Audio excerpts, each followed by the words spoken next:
Hello all, ఈరోజు నేనైతే ట్రెండింగ్లో ఉన్న రామ్ సీత పిక్ని ఎలా క్రియేట్ చేయాలో చూపిస్తాను. ముందుగా దీనికోసం గూగుల్లోకి వెళ్ళేసి రీమేకర్ ఏఐ క్లిక్ చేయాలి. ఇది ఫస్ట్ లింక్ ఓపెన్ చేయగానే మనకైతే మల్టిపుల్ ఆప్షన్స్ కనిపిస్తాయి.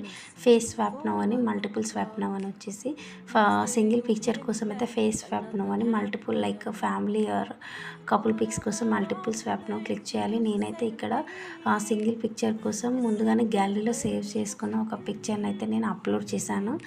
అండ్ వచ్చేసి సెకండ్ పిక్చర్ దగ్గర ప్లస్ సింబల్ దగ్గర నేను అనుష్క ఇమేజ్ని అయితే అప్లోడ్ చేశాను. ఇది స్వాప్ చేయగానే మనకైతే రిజల్ట్ అయితే ఇలా వచ్చేస్తుంది. ఈ వచ్చిన రిజల్ట్ని వచ్చేసి మనమైతే డౌన్లోడ్ చేసుకోవాలి. లేదంటే ఈ పిక్చర్ అనేది మనకు 24 అవర్స్ వరకే మాత్రమే ఉంటుంది. ఈ డౌన్లోడ్ చేసిన పిక్చర్ వచ్చేసి మనకు గ్యాలరీలోకి వెళ్ళిపోతుంది.